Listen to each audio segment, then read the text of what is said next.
Yes sir.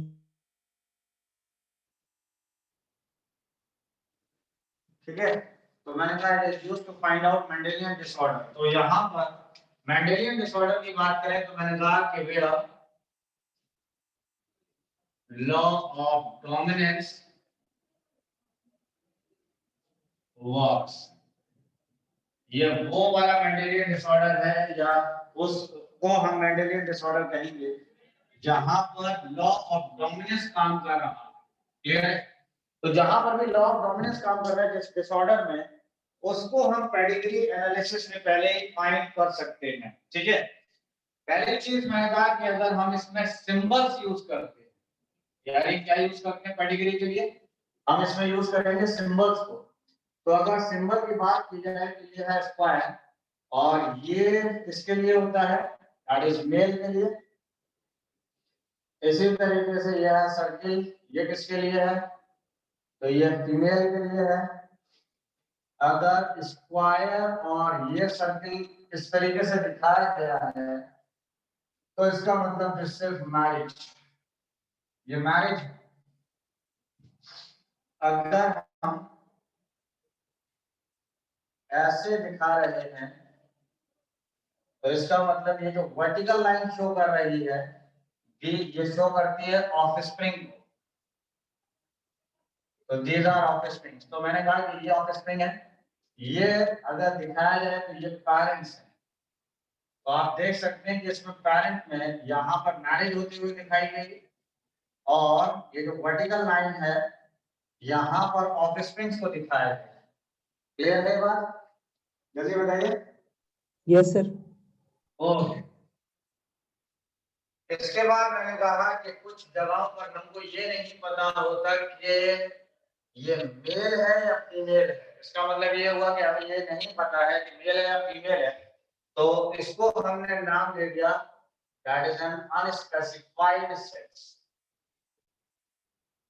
यानी हमें नहीं पता है कि मेल है या फीमेल है, तो उस केस में हमने कहा कि this is an unspecified sex है। क्लियर? इसके बाद अगर दिखाया जाए तो यहाँ मैंने शेड किया है, या ये शेडिंग कुछ इस शक्ल में दिखाई जा सकती है, या फिर ये शेडिंग आपको इस शक्ल में दिखाई जा सकती है। ठीक है, या ये शेडिंग आपको इस शक्ल में दिखाई जा सकती है। तो इसका मतलब these are carrier, carrier of disease. ये डिजीज के कैरियर है मगर नॉट अफेक्टेड, ये अफेक्टेड नहीं है, सिर्फ डिजीज कैरियर है, अफेक्टेड नहीं है। उसके बाद मैंने कहा कि अगर मैंने ये पूरे के पूरे सर्कल में शेड कर दिया या पूरे के पूरे स्क्वायर में शेड कर दिया तो इसका मतलब दिस इज एन अफेक्टेड है। ये इंडिविजुअल्स कैसे अफेक्टेड। तो क्या यहाँ पे बातें आपको समझ में आ रही है नहीं आ रही, जल्दी बताएं। यस। तो स्क्वायर किसको बता रहा है, मेल को। स्क्वायर किसको बता रहा है, मेल को। और सर्कल किसको बता रहा है, फीमेल को। अगर मैंने कहा कि इस तरीके से दिखाया गया है कि ये है मेल और ये है फीमेल, इसके बीच में मैंने कितनी लाइंस लगाई, यहाँ पर 2 लाइन्स। ठीक।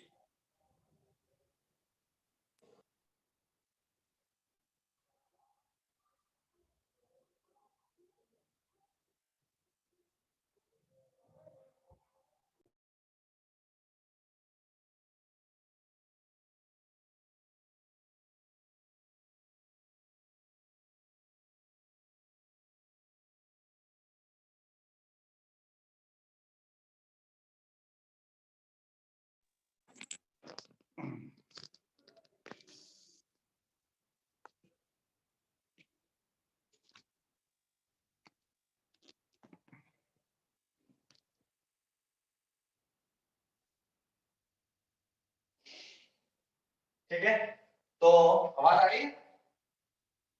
Yes sir. तो दैट इज अ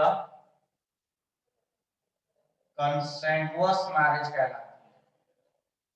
और इस मैरिज की बात करें तो इसका मतलब मैंने कहा कि मैरिज बिटवीन द रिलेटिव्स,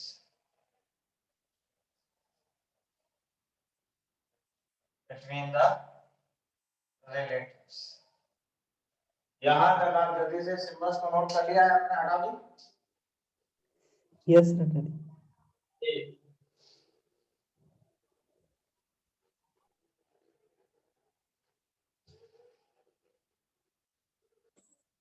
अब देखिए यहाँ पर जो हमको फाइंड करना होगा वो दो चीजों को फाइंड करना है।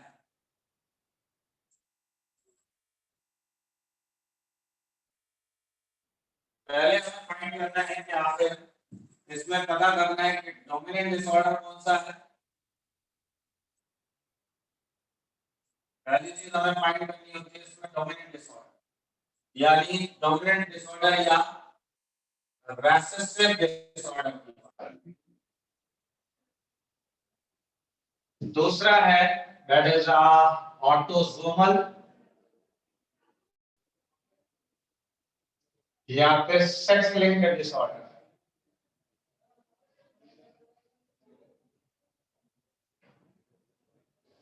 तो यहाँ पर अगर आप देखें तो दो तरीके के डिसऑर्डर्स आपसे पूछे जाएंगे। एक पूछा जाएगा कि क्या ये डिसऑर्डर डोमिनेंट है या रेसेसिव डिसऑर्डर। दूसरा आपसे पूछा जाएगा कि क्या ये ऑटोसोमल है या सेक्स लिंक्ड डिसऑर्डर। तो देखिए मैंने आपको एक पेडिग्री बना के दिखाया, मैंने कहा कि ये पेडिग्री देख लीजिए कि ये पेडिग्री है, दिखाई दे रहा है आपको? Yes sir. तो यहाँ पर मैंने कहा कि इसमें डिजीज है और यहाँ पर भी डिजीज है, इस बेटी में भी डिजीज है। दिखाई दे रहा है? यहाँ तक ये नहीं दिखाई दे रहा है? यस सर, दिखाई दे रहा है। तो ये वाले अगर देखा जाए तो ये क्या है? That is our parents. Parents का मतलब हुआ this is the first generation. हालांकि इसको आप पेरेंट ही कहिए, फर्स्ट जनरेशन होती है। ये पेरेंट्स हो गए, उसके बाद ये आ गया आपका फर्स्ट ए, ये आ गया आपका फर्स्ट बी, ठीक है, ये आ गया आपका फर्स्ट सी, ये आ गया फर्स्ट डी। तो इसका मतलब ये हुआ कि फर्स्ट ए का मतलब पहला ऑफस्प्रिंग है, फर्स्ट बी का मतलब दूसरा ऑफस्प्रिंग है, और सी का मतलब थर्ड है और डी का मतलब फोर्थ है। इसी तरह अगर हम इसकी बात करें तो दिस इज आ सेकंड ए हो गया, दिस इज सेकंड बी हो गया। यहां तक कुछ बात समझ में आ रही है? नहीं आ रही है? यस सर, आ रही है। अब मुझे ये बताइए कि क्या पेरेंट में डिजीज है या नहीं है? नहीं है सर। नहीं है। लेकिन ऑफस्प्रिंग में डिजीज है या नहीं है? ऑफस्प्रिंग में है सर। ऑफस्प्रिंग में है। इस वाले में देखिए क्या इसमें डिजीज है या नहीं है? इस वाले ऑफस्प्रिंग में यस सर, है। और क्या इनके पेरेंट में डिजीज है या नहीं है? नहीं है सर। नहीं है।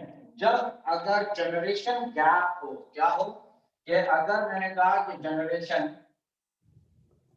स्किप हो जाए, क्या हो जाए?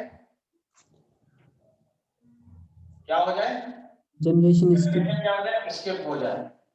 अगर जनरेशन स्किप हो रही है, देख लीजिए यहाँ पे डिजीज नहीं है लेकिन यहाँ डिजीज आ रही है, यहाँ पे डिजीज नहीं है इसका मतलब यहाँ डिजीज आ रही है, इसका मतलब जनरेशन स्किप हो रही है नहीं हो रही? बताइए। Yes sir. और अगर जनरेशन स्किप हो रही है तो इसका मतलब ये रेसेसिव डिसऑर्डर है। कौन सा डिसऑर्डर है? Recessive disorder. रेसेसिव डिसऑर्डर है। अब अगर मैं इस वाले डिसऑर्डर में दिखाऊं कि ये एक और कैटेगरी है, यहाँ पर ये पेरेंट में डिजीज है, इसकी शादी इससे करवाई हमने, इसमें ये बेटी ये बेटा, इसमें डिसऑर्डर है, उसके बाद यहाँ पे डिसऑर्डर। मुझे ये बताइए कि पेरेंट में डिजीज है या नहीं है? यस सर, है पेरेंट्स। है। और जनरेशन में डिजीज है या नहीं है? यस सर, है फर्स्ट जनरेशन। और उसके बाद सेकंड जनरेशन में डिजीज है या नहीं है? यस सर, है। ये डिजीज यहाँ पर भी आप देख लीजिए कि क्या इनमें डिजीज है, पहली जनरेशन में दूसरी जनरेशन में डिजीज है या नहीं है इनमें? यस सर, है। बताइए। Yes sir. है। तो इसको हम कहते हैं डोमिनेंट डिसऑर्डर। क्या कहलाएगा ये? Dominant disorder. Dominant disorder. तो ये बताइए कि रेसेसिव डिसऑर्डर और डोमिनेंट डिसऑर्डर में क्या फर्क है? जैसे पेडिग्री देख के हम ये पता करेंगे कि डोमिनेंट डिसऑर्डर कौन सा है और रेसेसिव डिसऑर्डर कौन सा है। जनरेशन को देख के सर। जैसे जनरेशन को देख के, अगर जनरेशन स्किप हो रही है तो इसका मतलब कौन सा डिसऑर्डर है? और रिसेसिव डिसऑर्डर सर। रेसेसिव है। और अगर जनरेशन स्किप नहीं हो रही है तो डोमिनेंट। और डोमिनेंट डिसऑर्डर। कौन सा डिसऑर्डर है? Dominant disorder. क्या ये बात समझ में आई? यस नहीं आई? सर, एक बार और बता दीजिए सर। देखिए, आप सिर्फ इसको देखिए, आप ऐसा करिए, एक काम ये कीजिए कि ये मैंने आपको दिखाया, इस पेरेंट में डिजीज है, यस सर। इसमें डिजीज है। Yes sir. क्या डिजीज दोनों जनरेशन में आ रही है या नहीं आ रही है? सर, दोनों जनरेशन में हम किसी एक को देखेंगे। नहीं, आप इसको पेरेंट को देख लीजिए और दिस इज फर्स्ट जनरेशन, इसको देख लीजिए। यस तो ये सर। पेरेंट में डिजीज है या नहीं है? यस सर है। फर्स्ट जनरेशन में डिजीज है या नहीं है? Yes sir. बताइए, हाँ या ना? Yes sir. ओके, तो इसका मतलब ये कौन सी डिजीज हो गई? ये कौन सी कैटेगरी हो गई? डोमिनेंट। डोमिनेंट। कुछ क्लियर हुई बात या यस नहीं? सर। Yes sir. चेंज करूं? यस सर, कर दी। पहचानेंगे कैसे डोमिनेंट है ये? कैसे पहचानेंगे? सर, अगर जनरेशन स्किप हो रहा होगा तो रिसेसिव हो। रेसेसिव है, और जनरेशन स्किप नहीं हो रहा है तो डोमिनेंट। डोमिनेंट है। बात यहां तक क्लियर है? यस जरा सर। इस वाली कैटेगरी को देखिए, सिर्फ इस वाली को, जिसको मैंने बॉक्स में बंद किया है। देखिए जरा, ये कैटेगरी इसी तरह की नहीं है जैसा मैंने यहाँ बनाया है, देखिए। Yes sir. तो इसका मतलब ये कौन सी कैटेगरी है, किसकी बनी है? डोमिनेंट। ये डोमिनेंट की बनी है। इसके बाद किस कैटेगरी को देखिए, मुझे ये बताइए कि क्या यहाँ पर दोनों जनरेशन में डिजीज आ रही है या नहीं आ रही है? नहीं सर। बताएं। नहीं आ रही है। नहीं आ रही है। इसका मतलब ये कैटेगरी किसकी हो गई? रिसेसिव। रेसेसिव की। तो हम कैसे पहचानेंगे कि ये रेसेसिव है, ये डोमिनेंट है? तो जनरेशन स्किप को देखेंगे। जनरेशन स्किप को देखकर, जनरेशन अगर स्किप हो रही है तो रिसेसिव है। रेसेसिव, और जनरेशन स्किप नहीं हो रही है तो डोमिनेंट। डोमिनेंट है। क्लियर है बात? यस अब सर। ये वाली बात यहाँ से क्लियर हो गई, ये वाली बात हो गई। यस। अब आइए autosomal of sex linked disorder पर। Autosomal of sex linked disorder को पहचानने का तरीका ये है कि ये बताइए कि क्या यहाँ पे डिसऑर्डर, यहाँ पर इस वाली कैटेगरी में, क्या मेल और फीमेल दोनों को डिजीज है या सिर्फ मेल को है या फिर सिर्फ फीमेल को है? सर, दोनों को है। दोनों को, किस किस को? पेरेंट्स में मेल को है। मेल को भी और फीमेल को भी। देखो, यस सर। पूरी कैटेगरी की बात कर रहा हूँ, मैं पूरी कैटेगरी में कह रहा हूँ कि क्या पूरी कैटेगरी में डिजीज मेल और फीमेल दोनों को है या सिर्फ मेल को ही है या सिर्फ फीमेल को ही है? सर, दोनों को है। दोनों को अफेक्ट कर रहा है। इसका मतलब अगर दोनों है तो इसका मतलब हुआ ऑटोसोमल। क्या हुआ? ऑटोसोमल। ऑटोसोमल। लेकिन अगर मान लीजिए डिजीज सिर्फ एक को हुआ है, दूसरे को नहीं हुआ, सिर्फ एक जेंडर अफेक्ट कर रहा है, दूसरा अफेक्ट नहीं कर रहा है, जैसे कि अगर मैं यहाँ पे दिखाऊं तो यहाँ पर भी मेल अफेक्ट कर रहा है, यहाँ पर भी मेल अफेक्ट कर रहा है, दिखाई दे रहा है? Yes sir. और इसका मतलब ये ज्यादा चांसेस हैं कि ये सेक्स लिंक्ड होगी। कौन सी होगी? Sex linked. Sex linked. कैसे पता चला सेक्स लिंक्ड होगी? सर, दोनों मतलब मेल फीमेल को नहीं है, मतलब मेल को ही है बस। मेल को अफेक्ट करना है, या फिर ये भी हो सकता है कि सिर्फ फीमेल को अफेक्ट हो, मेल नॉर्मल हो। समझे बात? यस तो सर। फिलहाल ऑटोसोमल में दोनों अफेक्ट करेंगे, तो मैंने यहाँ लिख दिया कि बोथ अफेक्ट्स, तो मैंने दोनों अफेक्ट करेंगे। क्लियर है बात? और Yes, अगर sir. सेक्स लिंक्ड होगा, कौन सा होगा? Sex linked. सेक्स लिंग में तो मैंने यहाँ पे लिखा है कि वेदर मेल और फीमेल अफेक्ट। तो जरा दोनों में फर्क बताइए, क्या फर्क है? सर ऑटोसोमल में मेल फीमेल दोनों को होगा। दोनों को हो सकती है, ठीक है, दोनों को होगी, सही बात है। और सेक्स लिंग में सर या तो मेल को होगी या फीमेल को होगी। या तो मेल अफेक्ट करेगा या फीमेल अफेक्ट करेगी। क्या यहाँ तक बातें आपको समझ में आई? Yes sir. ओके, आगे बढ़े। यस। ठीक है, अब आपको बताना है इस सारी कैटेगरी में। मुझे ये बताइए, इस कैटेगरी में देखिए, इस कैटेगरी में अगर आप देखते हैं तो ये बताइए कि क्या मेल और फीमेल दोनों सफर कर रहे हैं? नहीं, यस सर, दोनों है। दोनों सफर कर रहे हैं, तो इसका मतलब ये ऑटोसोमल है या सेक्स लिंक्ड है? Sir autosomal. ऑटोसोमल है। तो इसका मतलब पहली बात तो ये क्लियर हो गई कि ये ऑटोसोमल है। दूसरा आपको क्या फाइंड करना है कि डोमिनेंट है या रिसेसिव। तो मुझे ये बताइए कि डिजीज इस वाले ऑफस्प्रिंग में डिजीज है या नहीं? Yes sir. अगर इस वाले ऑफस्प्रिंग में डिजीज है तो क्या इसके पेरेंट में डिजीज है? नहीं है सर। नहीं है। इस वाले ऑफस्प्रिंग में डिजीज है तो क्या इसके पेरेंट में डिजीज है? नहीं है सर। नहीं है। इसका मतलब ये कौन सा डिसऑर्डर हो गया? रिसेसिव। That is recessive. यहां तक बातें समझ में आई या यस नहीं सर। आई? यस। ओके, अब जरा यहाँ पर आइए, इस वाले केस में। तो यहाँ पर अगर आप देखें तो मैंने कहा कि क्या यहाँ पर ये जो डिसऑर्डर आ रहा है, पहली बात ये डिसऑर्डर ऑटोसोमल है या सेक्स लिंक्ड है? Yes sir. ये डिसऑर्डर कैसा है, ऑटोसोमल या sex linked? Sir autosomal. Autosomal है, कैसे पता चला? सर मेल और फीमेल दोनों को डिजीज। दोनों सफर कर रहे हैं। मैंने कहा कि ये वाली जो फीमेल है इसके पेरेंट में डिजीज है या नहीं है? है। Yes sir. है। इसका मतलब इस पेरेंट में डिजीज है। अब मैंने कहा कि ये वाला जो ऑफस्प्रिंग है क्या इसके पेरेंट में डिजीज है या नहीं है? यस सर है।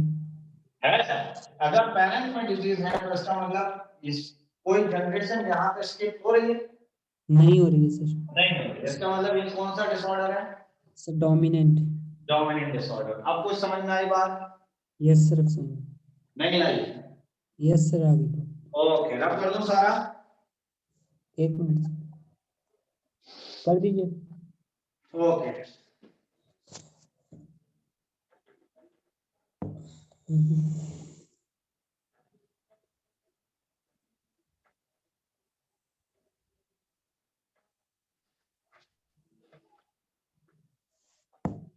आपको मैंने सारे डिसऑर्डर पिछली बार लिखवाए थे, शायद याद है मुझे? कुछ लिखवाए थे या नहीं? नहीं लिखवाए सर, कलर ब्लाइंडनेस ये सब नहीं लिखवाए सर। ये सब नहीं लिखवाए? नहीं सर। नहीं लिखवाए थे ना? अच्छा ठीक है, नहीं। लिखवाइए फिर डिसऑर्डर्स पे भी, तो यहाँ से आपको सारी चीजें पता चल जाएगी। तो आइए डिसऑर्डर्स। डिसऑर्डर की अगर बात की जाए तो डिसऑर्डर दो तरीके के हैं। एक है नॉन मेंडेलियन डिसऑर्डर।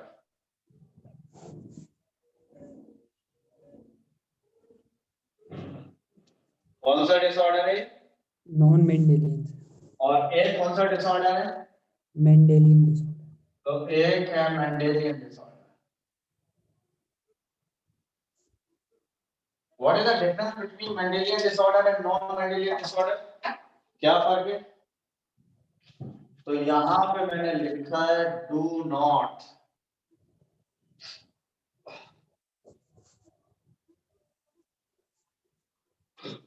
ओबे लॉ ऑफ डोमिनेंस। इसका क्या मतलब है कि यहाँ पे नॉन मेंडेलियन डिसऑर्डर में क्या चीज ओबे नहीं होगा? Law of dominance. Law of dominance. और मेंडेलियन डिसऑर्डर में क्या होगा? डोमिनेंस फॉलो होगा सर। जी, obey law of dominance. Clear? Yes sir. अब आइए नॉन मेंडेलियन डिसऑर्डर की अगर बात करें हम, तो मैंने कहा कि नॉन मेंडेलियन डिसऑर्डर की दो तरीके के हैं। एक है ऑटोसोमल डिसऑर्डर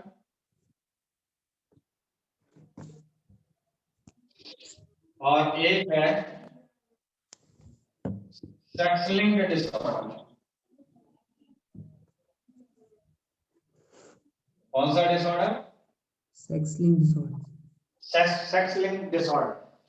इसका मतलब ये डिसऑर्डर किसके ऊपर है? ऑटोसोम्स के ऊपर। किसके ऊपर है ये? ऑटोसोम्स के ऊपर। ऑटोसोम्स के ऊपर। और ये डिसऑर्डर एक्स या वाई क्रोमोसोम की वजह से, लेकिन मेनली किसकी वजह से? दैट इज एन एक्स की वजह से। तो यहां पर अगर देखा जाए तो डिसऑर्डर ऑटोसोम्स के ऊपर है, और यहां पर अगर देखा जाए तो सेक्स क्रोमोसोम्स के ऊपर है। ठीक है। ऑटोसोमल डिसऑर्डर की अगर हम बात करें तो इसमें मैंने पहला लिखा है that is a down syndrome. एक मैंने लिख दिया यहां पर that is a Edward syndrome.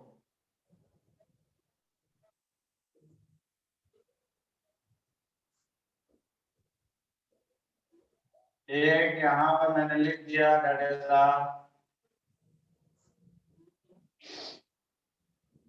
पटाव सिंड्रोम।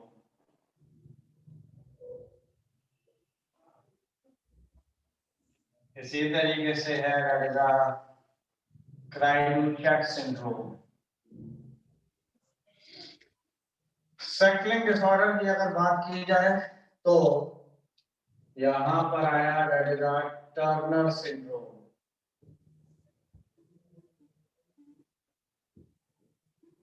उसके बाद नेक्स्ट आया that is a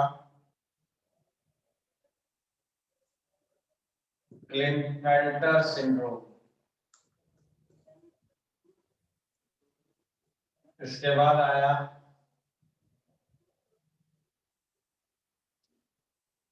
Klinefelter syndrome आ गया। इसके बाद नेक्स्ट आई सुपर मेल, सुपर फीमेल।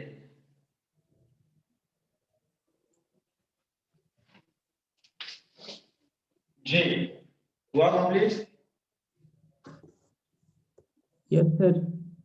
अच्छा अच्छा, ये बताइए कि क्या ये सारे डिसऑर्डर में से कोई ऐसा डिसऑर्डर है जिसको हम पेडिग्री से फाइंड कर सकते हैं?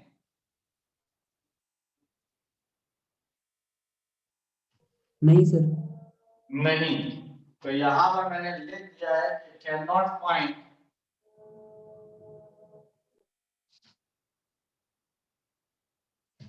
With pedigree. क्या मतलब हुआ इस बात का कि हम इसको पेडिग्री से फाइंड नहीं कर सकते। किसको फाइंड नहीं कर सकते हम? Non Mendelian disorder. Non Mendelian disorder को। अब आ जाइए मेंडेलियन डिसऑर्डर को, हम इसको फाइंड कर सकते हैं। तो यहां मैंने लिखा है कि कैन फाइंड विद पेडिग्री। इसको हम पेडिग्री से फाइंड कर सकते हैं। यहां पर अगर दिखाया जाए तो मैंने दो तरीके के डिसऑर्डर दिखाए हैं। एक है ऑटोसोमल और एक है सेक्स लिंक्ड। ऑटोसोमल में भी मैंने दो टाइप के दिखाए हैं। एक मैंने दिखाया है रेसेसिव डिसऑर्डर। कौन से डिसऑर्डर है? रेसेसिव डिसऑर्डर है। और एक मैंने कहा कि this is the dominant disorder. तो ऑटोसोमल डिसऑर्डर कितने टाइप के हैं? दो टाइप के हैं। एक क्या है? रेसेसिव डिसऑर्डर है और एक डोमिनेंट डिसऑर्डर। इसी तरीके से सेक्स लिंक्ड डिसऑर्डर की बात करें तो यहां पर एक रेसेसिव डिसऑर्डर है और एक डोमिनेंट डिसऑर्डर।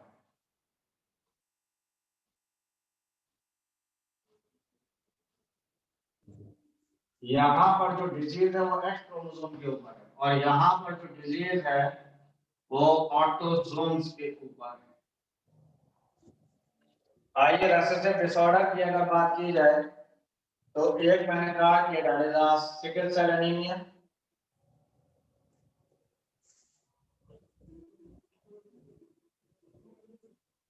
इसी तरीके से सिस्टिक फाइब्रोसिस, इसी तरीके से एल्बिनिज्म,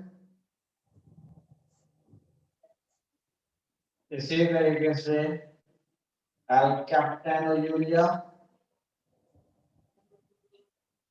इसी तरीके से thalassaemia, that is thalassaemia. Complete हुआ। फिनाइलकीटोन्यूरिया,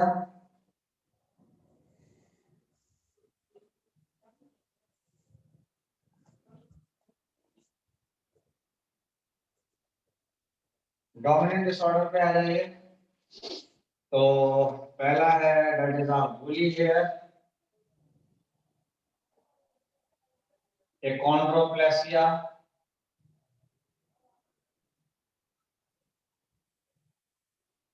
पॉलीडेक्टाइली,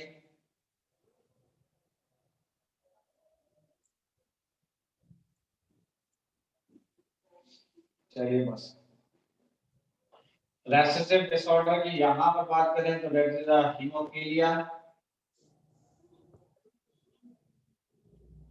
नाइट ब्लाइंडनेस है,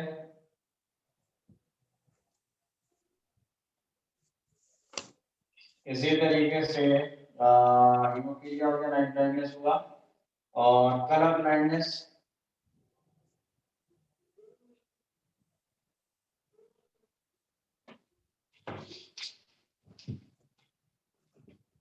और डोमिनेंट डिसऑर्डर मैंने कोई भी नहीं लिखा है, वहां खाली छोड़ दिया, कोई डोमिनेंट डिसऑर्डर नहीं है।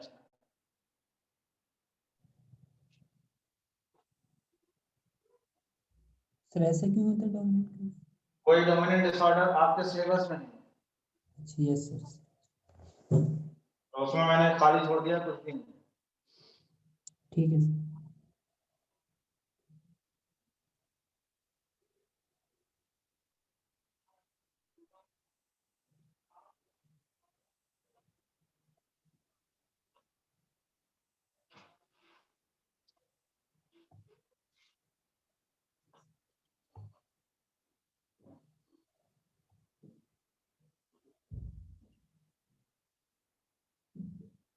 सर सिस्टिक फाइब्रोसिस के बाद क्या लिखा है? एल्बिनिज्म यहाँ लिख दिया अलग।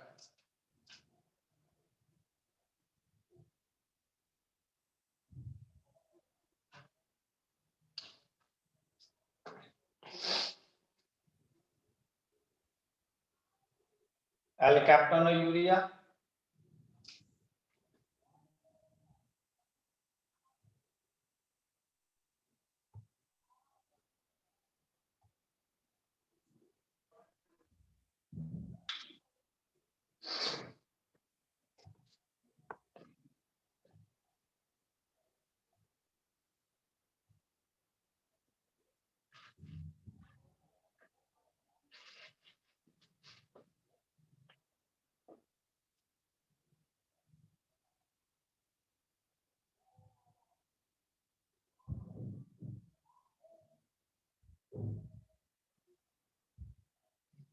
हो गया।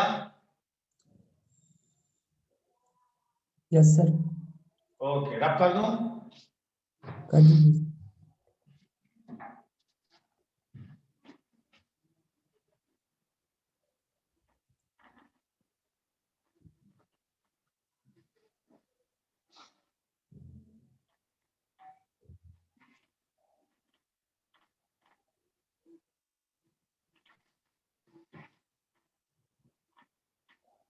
देखिए सारे डिसऑर्डर जो भी मैंने लिखे हैं, इसमें से सिर्फ आपको वही याद करने हैं, वही पढ़ना है जो आपके एनसीईआरटी में दिए हुए हैं, समझ रहे हैं?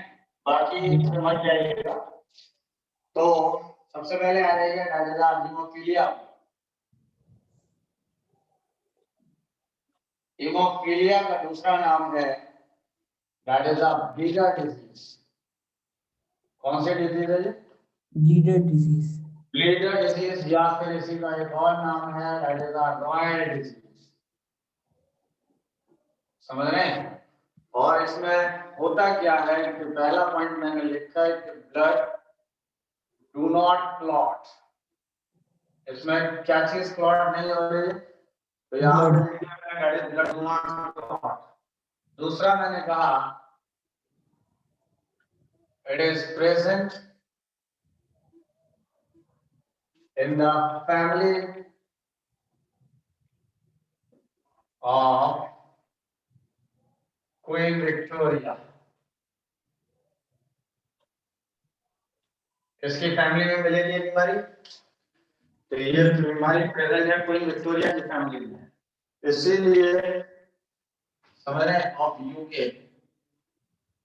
तो ये जो क्वीन विक्टोरिया है वो यूनाइटेड किंगडम की है, ठीक है। और इसमें इस बीमारी में क्या होता है कि ब्लड जो है वो क्लॉट नहीं हो पाता, ठीक है। ये इस बीमारी की खास बात है। और अगर दिखाया जाए तो ये एक्स लिंक्ड डिसऑर्डर है।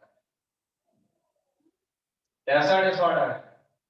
X-linked disorder. X-linked disorder.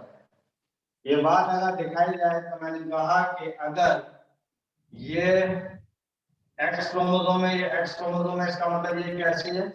ये कौन बनेगी? फीमेल। फीमेल, ठीक है। और यहाँ पर मैंने लिखा है एच, तो इसका मतलब ये हुआ कि ये कैरियर फीमेल है। कौन सी फीमेल है? Carrier female. कैरियर फीमेल है। क्या इस फीमेल को डिजीज होगी या नहीं होगी? नहीं होगी सर डिसीज। इस फीमेल को डिजीज नहीं होगी, नॉर्मली रहेगी ये फीमेल। ये फीमेल आपकी पहले से ही कैसी फीमेल है? That is a normal female. इस फीमेल को अगर मुझे दिखाना होगा तो मैं ऐसे दिखाऊंगा, और इस फीमेल को अगर मैं दिखाऊंगा पेडिग्री में तो इस तरीके से दिखाएंगे। क्या ये बात समझ में आ रही है? Yes sir. या फिर आप इसको इस शक्ल में भी दिखा सकते हैं। क्लियर है? अब आइए बात करिए मेल की, तो ये मेल हो गया। लेकिन अगर मैंने कहा कि ये कंडीशन है दैट इज एक्स एच और वाई, तो इसका मतलब ये कैसा फीमेल है? तो दिस इज हीमोफिलिक फीमेल। कैसा मेल है? दैट इज हीमोफिलिक मेल है। This is haemophilic male. देख लीजिए एक्स और वाई क्रोमोसोम, समझ रहे हैं? और जो हीमोफिलिक मेल है उसके बचने के चांसेस ना के बराबर है, वो बच नहीं पाता है। बात यहाँ तक क्लियर हुई या नहीं हुई? Yes sir. ठीक है। मैंने कहा कि एक कैरियर फीमेल है। कैसी फीमेल है? कैरियर और फीमेल। उसकी शादी नॉर्मल मेल से हो रही है। किससे हो रही है? नॉर्मल मेल से। नॉर्मल मेल से। तो इसका मतलब कैरियर फीमेल का मतलब ये हो गया। Yes sir. समझ गए? और नॉर्मल मेल का मतलब ये हो गया। इसका मतलब ये एक्स अलग हुआ, ये एक्स एच अलग हुआ, ये एक्स अलग हुआ, ये वाई अलग हुआ, ये एक्स और ये एक्स। इसका मतलब ये फीमेल कैसी बनी है? नॉर्मल। जी नॉर्मल। ये एक्स और ये वाई हुआ, तो ये मेल कैसा बना है? Normal male. नॉर्मल। और ये फीमेल कैसी है? कैरियर। कैरियर है। और ये मेल कैसा है? Sir haemophilic. ये हीमोफिलिक मेल है। तो इसका मतलब अगर देखा जाए तो ये नॉर्मल फीमेल है, ये नॉर्मल मेल है, ये कैरियर फीमेल है, और ये नॉर्मल कौन सा मेल है? ये अफेक्टेड मेल है। कौन सा मेल है?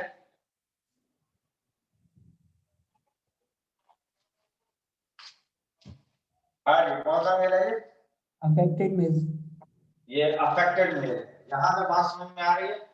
Yes sir. ओके, क्लियर हुई बात यहाँ पे? क्लियर नहीं? Yes sir. ओके, इसकी पेडिग्री आप बना सकते हैं? जल्दी बताइए, इसकी पेडिग्री बना सकते हैं नहीं बना पाएंगे? सर बना लेंगे सर। बना लेंगे। यस तो इसकी पेडिग्री कैसे बनेगी ये भी देख लीजिए। तो इसकी पेडिग्री में ये मैंने लिखा है फीमेल कैरियर है, तो ये मैंने कैरियर दिखा दिया। उसके बाद ये फीमेल है, उसके बाद ये मेल है, उसके बाद ये फीमेल है, उसके बाद ये मेल। इसका मतलब ये फीमेल नॉर्मल है, नॉर्मल दिखा दिया, नॉर्मल मेल है, हो गया। कैरियर फीमेल है, इसका मतलब ये कैरियर फीमेल हो गई। और ये अफेक्टेड। अफेक्टेड मेल है, देख लीजिए बन गया। यस ये देख लीजिए शेड जो है वो हाफ में है, पूरे में नहीं है शेड, देख लीजिए हाफ में है। समझ में बात आ रही है? Yes sir. इसका मतलब ये हुआ कि अगर गौर करने वाली चीज यहाँ पर ये है कि जब भी डिजीज एक्स क्रोमोसोम पर है, that is a sex linked disorder है अगर, तो इस केस में फीमेल जो है वो सिर्फ कैरियर है, अफेक्टेड नहीं है। इस केस में क्या है? फीमेल कैरियर है सर। कैरियर है, अफेक्टेड नहीं है। और मेल अफेक्टेड है, क्या है? Affected mail. मेल अफेक्टेड है। यहां तक बात समझ में आ गई या नहीं? Yes sir. Yes sir. Okay, अब आइए अगर मैं आपको दिखाऊं that is sickle cell anaemia वाले केस में, तो आ जाइए sickle cell anaemia. Sickle cell anaemia किस तरीके का डिसऑर्डर है? Autosomal recessive. तो ये ऑटोसोमल रिसेसिव।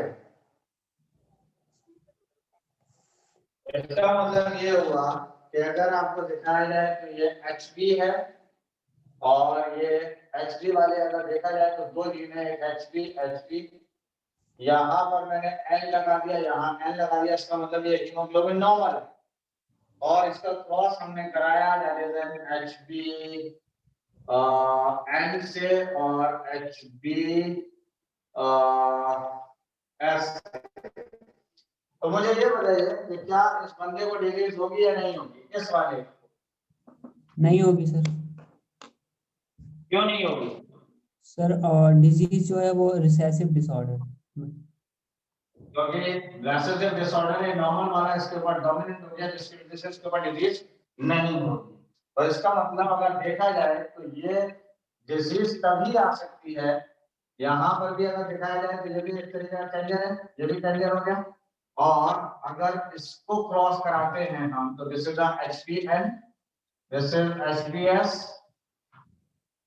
और this is HBN, this is HBS। जब ये क्रॉस हो गया तो HBN HBN, ये और ये क्रॉस हुआ तो दिस इज HBN HBS, ये और ये क्रॉस हुआ तो दिस इज HBN HBS। ये बताइए पहले N लिखा जाएगा S लिखा जाएगा? नॉर्मली लिखा, डोमिनेंट वाला लिखा नॉर्मल है। पहले लिखा जाएगा क्योंकि नॉर्मल डोमिनेंट है रेसिसिव वाले और इसीलिए। और अगर इस केस में देखा जाए तो दिस इज HBS HBS। तो यहाँ पर ये अफेक्टेड है, सिर्फ ये है अफेक्टेड, दिखाई दे रहा है? Yes sir. ओके, तो इसका मतलब ये जब भी अफेक्ट करेगा वो होमोजाइगस स्टेज में अफेक्ट करेगा। किस स्टेज में करेगा? होमोजाइगस। होमोजाइगस स्टेज में। तो लेकिन अब सिकल सेल एनीमिया में हुआ क्या है कि आरबीसी की जो शक्ल है, RBC shape is of sickle shape। RBC का शेप कैसा हो गया? सिकल शेप का। सिकल के जैसा हो गया, इस तरीके का हो गया आरबीसी का शेप। तो इसीलिए इस डिसऑर्डर का क्या नाम दे दिया है? Sickle cell anaemia. Sickle cell anaemia. अब हुआ क्या है ये भी देख लीजिए। हुआ यहाँ पर ये है कि मैंने कहा कि इन बीटा चेन ऑफ हीमोग्लोबिन, किस चेन में? बीटा चेन में ऑफ हीमोग्लोबिन में एट 6th पोजीशन, कौन सी पोजीशन पर? 6 position. 6th position, glutamic acid is replaced by valine. इसका मतलब ग्लूटामिक एसिड किससे रिप्लेस हो गया? वैलिन से। वैलिन से। अब ये कैसे रिप्लेस हुआ है वो भी हमें देखना है।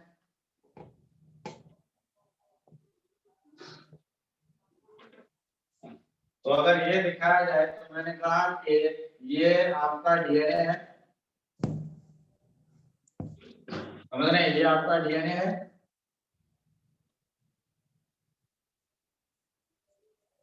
इस डीएनए ने आरएनए बनाया था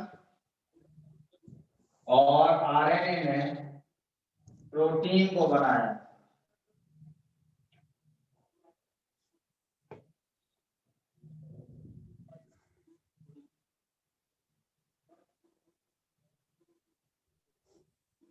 और ये चेन जो मैं दिखा रहा हूं, this is the beta chain of haemoglobin, this is beta chain of haemoglobin. दिखाई दे रहा है? Yes sir. यहाँ पर मैंने कहा कि यहाँ पे था GAG, तो इसका मतलब यहाँ पर CTC था। क्लियर है बात? Yes sir. ये अगर GAG था तो दिस इज CTC, और इसने जब आरएनए बनाया तो आरएनए पे क्या लगा हुआ था? That is GAG। क्लियर है? Yes sir. और GAG किस अमीनो एसिड को कोड करता है? तो ये GAG कोड करता है ग्लूटामिक एसिड। इसको कोड करेगा ग्लूटामिक एसिड। ग्लूटामिक एसिड को। क्या यहाँ तक बात समझ में आ रही है या नहीं? Yes sir. ओके। इसके बाद मैंने कहा कि अगले केस में अगर दिखाया जाए तो ये डीएनए है और यहाँ पर GTG लगा है और यहाँ पे CAC लगा है।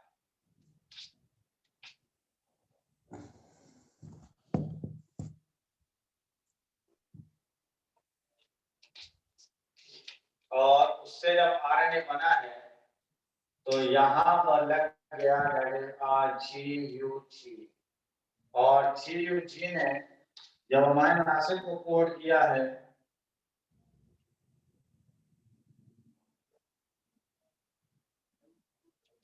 तो इस बार ये लग गया है दैट इज नॉट वैलिन। क्या लग गया आगे? वैलिन, जिसकी वजह से कौन सा डिजीज हुआ है? That is sickle cell anaemia.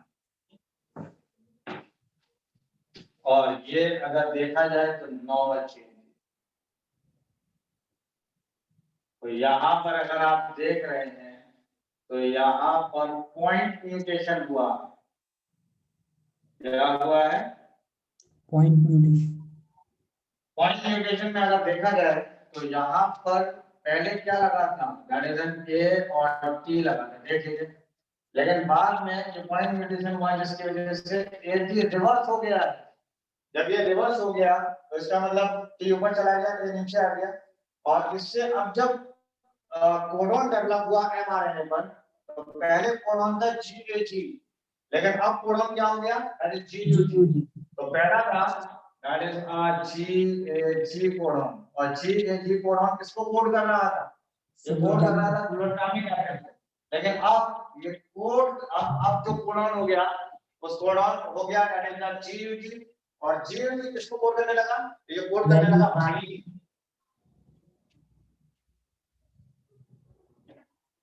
समझ गए? और अगर वैलिन आ गया 6th पोजीशन पर, देख लीजिए, ये भी खास बात है कि ये 6th पोजीशन है, ये 6th पोजीशन है, ये वाला 6th पोजीशन है। तो अगर मैं आपसे ये पूछूं कि सिकल सेल एनीमिया की क्या वजह है, होने की क्या वजह है, तो आपने बताया कि जब 6वें यानी 6th पोजीशन पर ग्लूटामिक एसिड लगा हुआ था बीटा चेन ऑफ हीमोग्लोबिन में, उस वक्त ये हीमोग्लोबिन नॉर्मल था। लेकिन अगर 6th पोजीशन पे ग्लूटामिक एसिड की बजाय वैलिन आके लग जाता है तो इससे कौन सा डिसऑर्डर पैदा हो गया? तो that is known as sickle cell anaemia.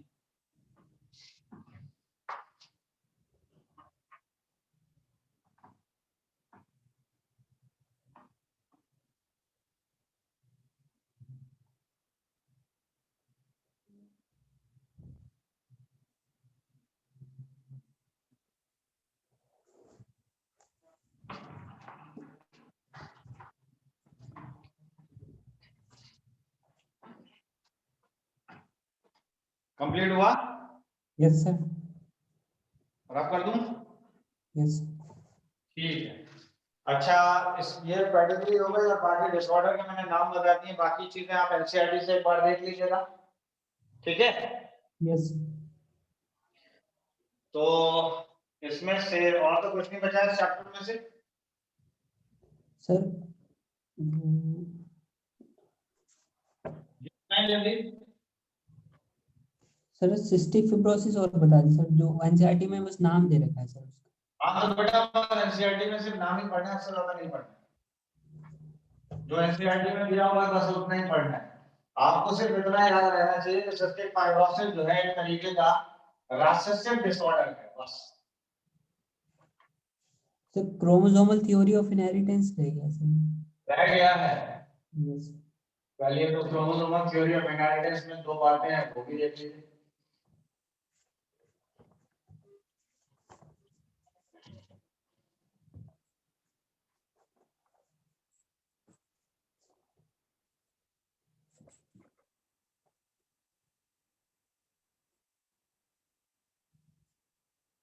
That is the chromosomal basis of inheritance. इसको दिया था that is the Sutton and Bowley.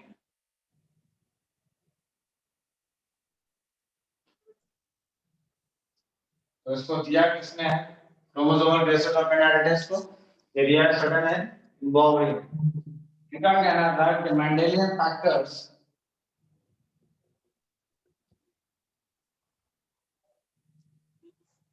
are located on chromosomes. तो इनका कहना था कि जो मेंडेलियन फैक्टर्स हैं वो किस पर लोकेट करने, किस पर प्रेजेंट है? तो वो प्रेजेंट है बेसिकली क्रोमोसोम पर। तो मैंने कहा, यानी इनका कहना था कि during gamete formation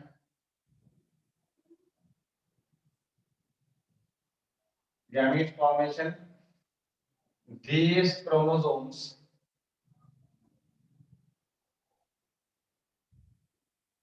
get separated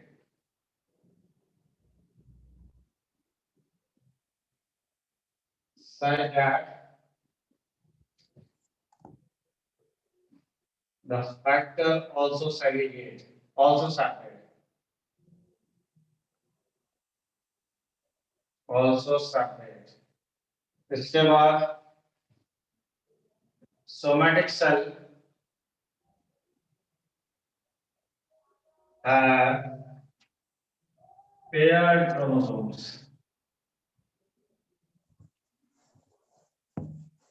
यानी सोमेटिक सेल के अंदर अगर देखा जाए तो कैसे क्रोमोसोम्स हैं? पेयर्ड क्रोमोसोम्स हैं। Somatic cells have paired chromosomes means factor occur in pair.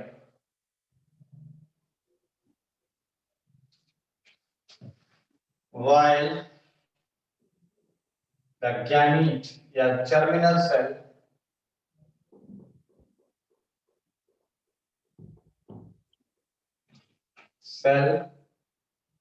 have single chromosome, वो single factor।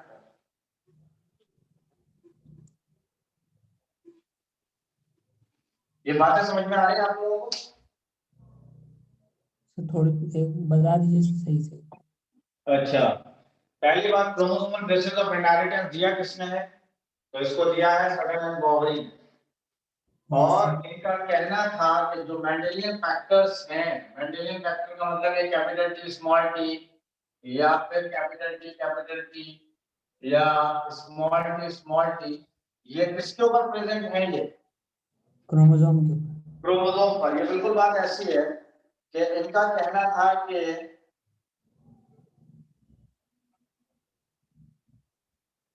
इस तरीके से क्रोमोसोम्स हैं, इस तरीके से क्रोमोसोम्स हैं और यहाँ पर इन्होंने कहा कि यहाँ पर अगर कैपिटल टी लगा हुआ है यहाँ पर, तो यहाँ पर भी कैपिटल टी है, यहाँ पर स्मॉल टी है, यहाँ पर स्मॉल टी है। तो उसने कहा कि जब ये क्रोमोसोम एक दूसरे से, ये क्रोमोसोम का मतलब, या फिर इसको ऐसे दिखाया जाए कि अगर ये क्रोमोसोम में मैंने एक एक क्रोमैटिड दिखा दिया, मैंने कहा कि इस क्रोमोसोम पे कैपिटल टी लगा, इस क्रोमोसोम पे स्मॉल टी लगा, और ये आपके सोमैटिक सेल के अंदर प्रेजेंट है, तो इसका मतलब सोमैटिक सेल में क्रोमोसोम किसमें है? पेयर में है। और जब क्रोमोसोम पेयर में है तो ये फैक्टर भी पेयर में है, देख लीजिए पेयर में है, यानी capital T small T pair में। और ये कह रहा है कि जर्मिनल सेल के अंदर सिंगल फैक्टर होगा। इसका मतलब है कि जब जर्मिनल सेल बनेगा, इसका मतलब हुआ कि जब गैमीट बनेगा तो ये कैपिटल टी अलग हो जाएगा और ये स्मॉल टी अलग हो जाएगा। समझ रहे हैं? तो ये एक गैमीट में चला गया, ये एक और गैमीट में चला गया। तो जब ये अलग अलग गैमीट में चला गया तो एक गैमीट में कैपिटल टी बना दिया और दूसरे गैमीट में मैंने स्मॉल टी बना दिया। तो ये गैमीट है, ये जर्मिनल सेल है,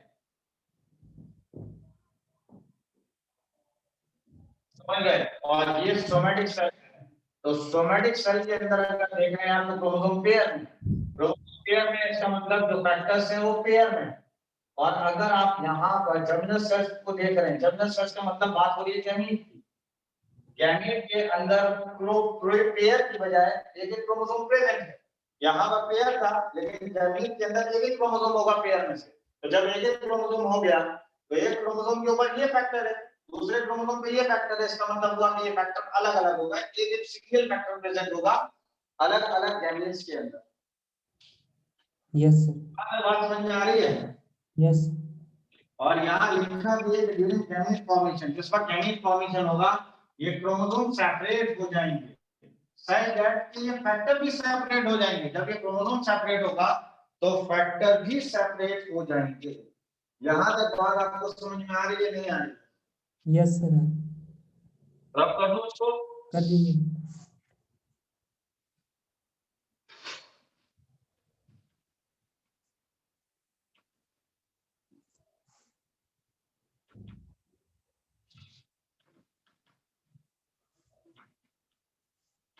इसमें से कुछ बचा है अभी या नहीं? और अब तो नहीं बचा है सर कुछ। अच्छा चलिए, तो नेक्स्ट चैप्टर कौन सा है सर? नेक्स्ट टेस्ट में कौन सा चैप्टर आएगा? Next chapter? नेक्स्ट टेस्ट में ये न्यूक्लियस मेडिकल का है ना?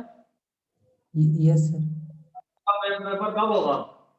आप जब आएगा तो ये आएगा आपका, क्या कहते हैं, मॉलिक्यूलर बेसिस भी दूंगा, ये जो मैं पढ़ाना स्टार्ट कर रहा हूँ ये वाला भी दूंगा। ठीक है sir.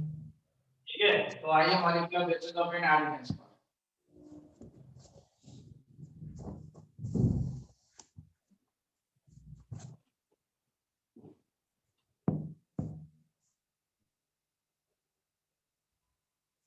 Molecular basis of inheritance, ठीक है। मॉलिक्यूलर बेसिस ऑफ इनहेरिटेंस की अगर बात की जाए तो यहाँ पर सबसे पहला पॉइंट मैंने लिखा है कि डीएनए जेनेटिक मटेरियल, यानी कौन सा मटेरियल जेनेटिक मटेरियल है, तो उसका जवाब क्या है? डीएनए। तो हम डीएनए को जेनेटिक मटेरियल क्यों कह रहे हैं? तो मैंने कहा कि as a transfer parental information to their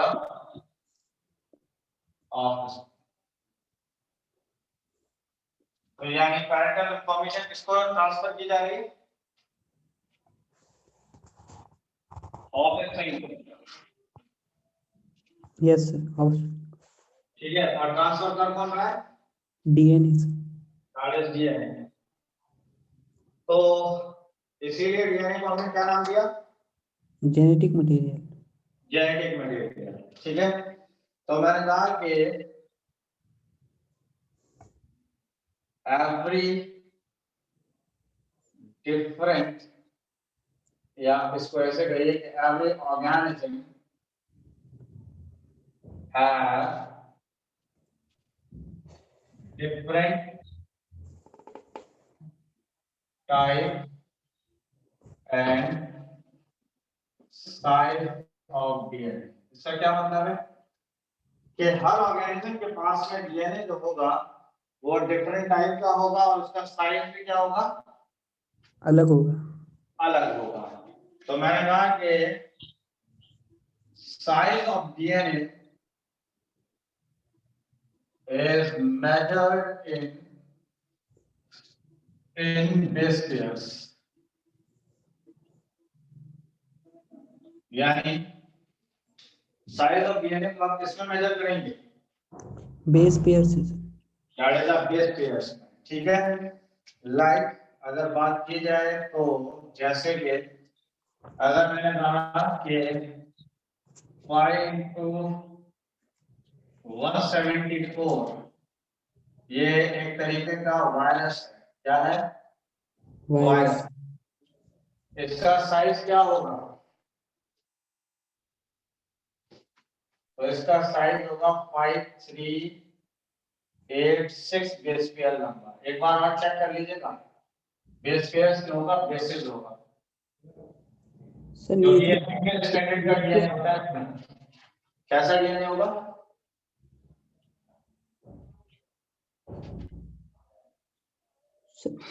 basis of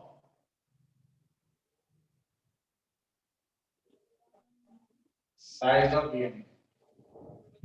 ठीक है, सर न्यूक्लियोटाइड और बेस पेयर में डिफरेंस होता है, सेम ही होता है? यही चीज है।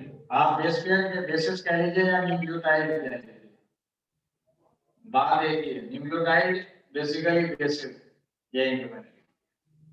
तो जितना न्यूक्लियोटाइड के साइज न्यूक्लियोटाइड से मेजर कर लीजिए, बेसिस से मेजर कर लीजिए। इसके बाद आ जाइए लैम्डा फेज की बात करें तो लैम्डा फेज के पास में 502 बेस पेयर्स होते हैं। ये साइज है बैक्टीरियोफेज के डीएनए का। यानी ये साइज किसका है, लैम्डा फेज। जी।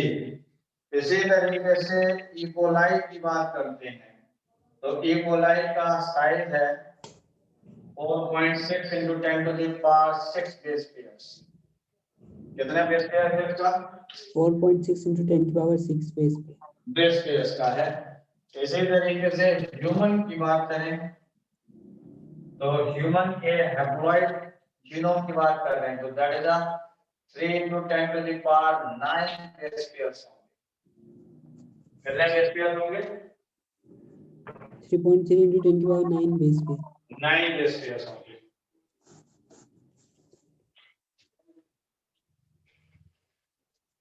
क्लियर हुई बात यहाँ तक? Yes sir. आगे बढ़े? Yes sir. ओके।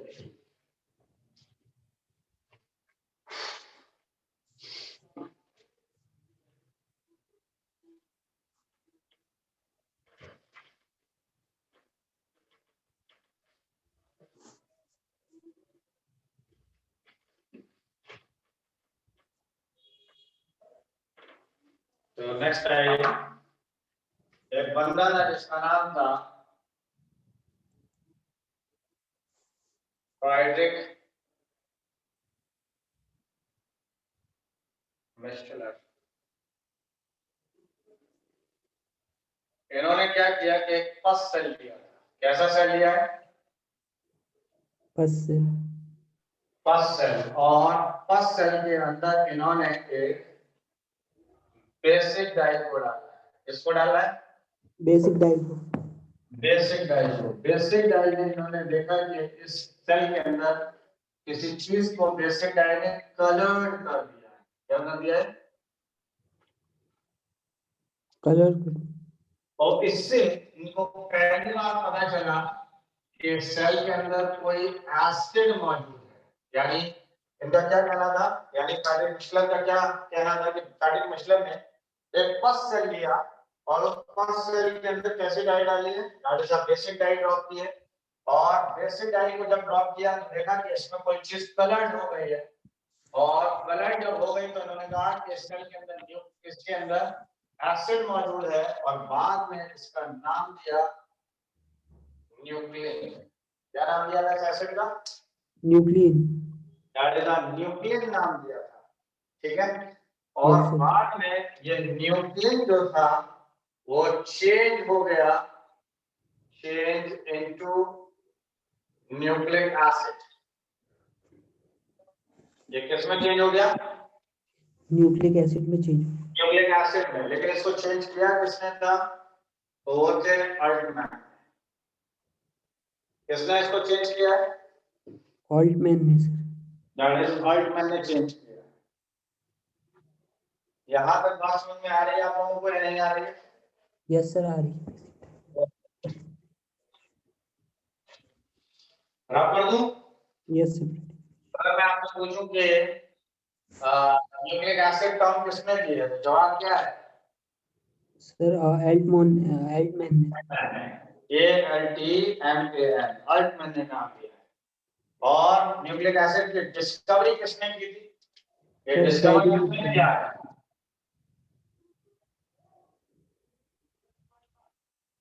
जी, डिस्कवर किसने किया है इसको? Friedrich Miescher. Friedrich Miescher. तो यहां तक बातें समझ में आ गई, आगे बढ़े? Yes sir. ठीक।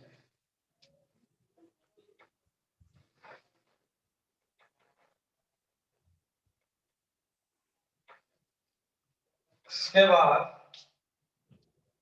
यानी अब बात आती है न्यूक्लिक एसिड की। तो nucleic acid is of two types. Nucleic acid कितने टाइप्स का है? 2 टाइप। 2 टाइप का है। एक है डीएनए और दूसरा है दैट इज एन आरएनए, ठीक है। Yes sir. एक क्या है? डीएनए और एक क्या है? आरएनए। आरएनए। तो डीएनए का मतलब हुआ है डीऑक्सीराइबोन्यूक्लिक एसिड, और आरएनए की बात करें तो this is a ribonucleic acid.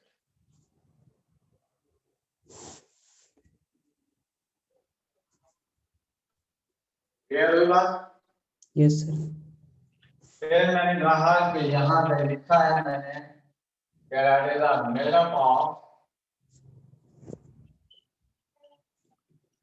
long chain of nucleotide। तो ये किसके बने हुए हैं? Long chain of nucleotide. Nucleotide. तो सवाल आता है अब न्यूक्लियोटाइड पर। तो मैंने कहा कि इट हैज 3 कंपोनेंट्स। यानी न्यूक्लियोटाइड के अंदर कितने कंपोनेंट्स हैं? 3 कंपोनेंट्स।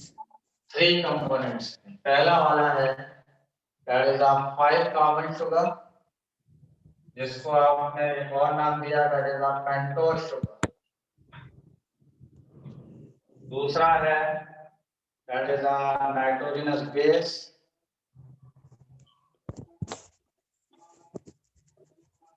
और तीसरा है दैट इज अ फॉस्फेट।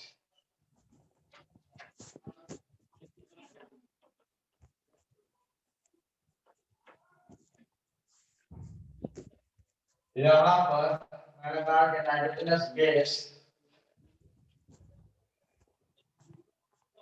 ये 2 टाइप की है। एक है प्यूरिन और एक है पायरामिडीन। तो नाइट्रोजनस गैस अगर देखें तो कितने टाइप की है? 2 एक टाइप है की। प्यूरिन और एक है पायरामिडीन। प्यूरिन जो है ये 9 मेंबर और पायरामिडीन जो है ये 6 मेंबर है। समझ रहे हैं? प्यूरिन 9 मेंबर, जिसका नाम छोटा है इसके दर्शन बड़े हैं, इसका मतलब ये कितने मेंबर का है? तो ये है 9 मेंबर का। और पायरामिडीन की अगर बात करें तो इसका नाम बड़ा है लेकिन दर्शन छोटे हैं, इसका मतलब ये कितने मेंबर का है? तो 6 ये मेंबर। बेसिकली 6 मेंबर का है। अगर आप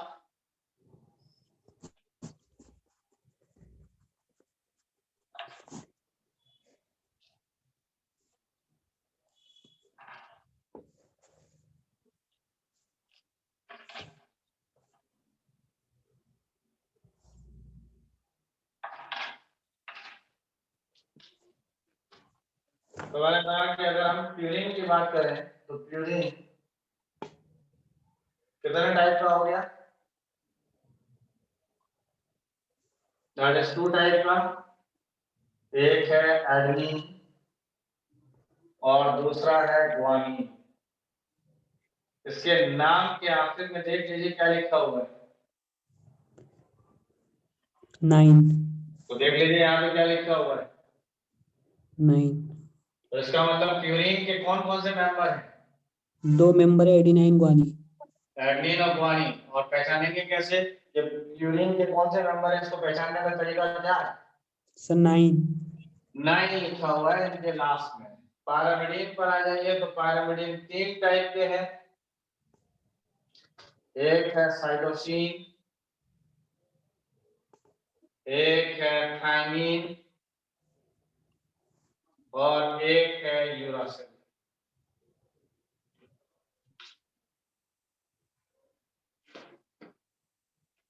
जी, तो नाइट्रोजनस बेस कितने टाइप के हैं? Sir 2 types. कौन कौन से? सर प्यूरिन्स और पिरामिडिन्स। प्यूरिन और पायरामिडीन। और प्यूरिन कितने टाइप का है? 2 टाइप का सर। कौन कौन सा? Adenine guanine. Adenine guanine. और पायरामिडीन कितने टाइप के हैं? 3 टाइप सर। कौन कौन से? Cytosine, thymine, uracil. और यूरासिल। ठीक है।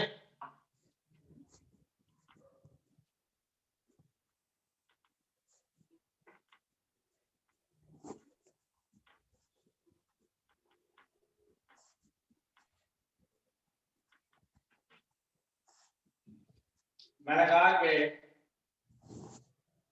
डीएनए है adenine, guanine, cytosine and thymine. जबकि डीएनए आरएनए की बात करें तो मैंने कहा कि आरएनए है adenine, guanine, cytosine and uracil. तो ये बताइए कि डीएनए और आरएनए में क्या चेंजेस नजर आ रहा है आपको? सर थायमीन का और यूरासिल का। थायमीन का और यूरासिल का। तो यहाँ पर यूरासिल का दूसरा नाम है 5-मिथाइल। एक minute. This is thymine is a five methyl uracil. तो थायमीन का दूसरा नाम क्या है? 5 मिथाइल यूरासिल। Five methyl uracil. और थायमीन अगर ये यूरासिल को देखें तो ये अनस्टेबल है और थायमीन अगर देखा जाए तो ये स्टेबल है।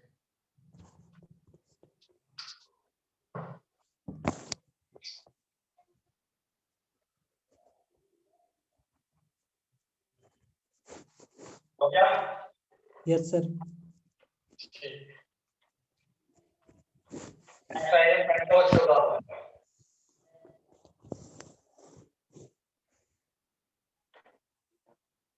पेंटोज शुगर कितने टाइप की थी? 2 टाइप्स की।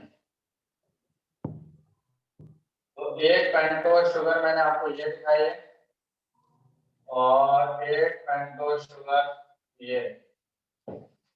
यहाँ पर अगर आप देखें तो this is an OH, this is H, this is OH, this is H, this is H, this is H, this is H, this is CH2OH।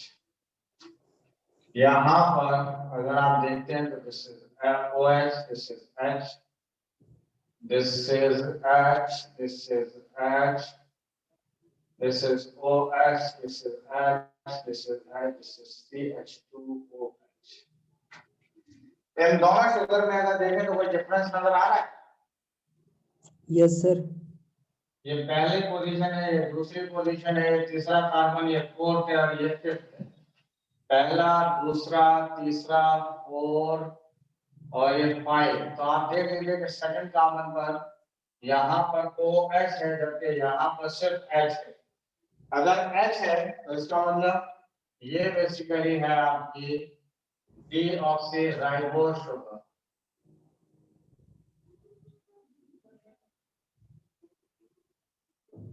This is the deoxyribose sugar, जबकि इसको अगर आप देखें तो this is the ribose sugar.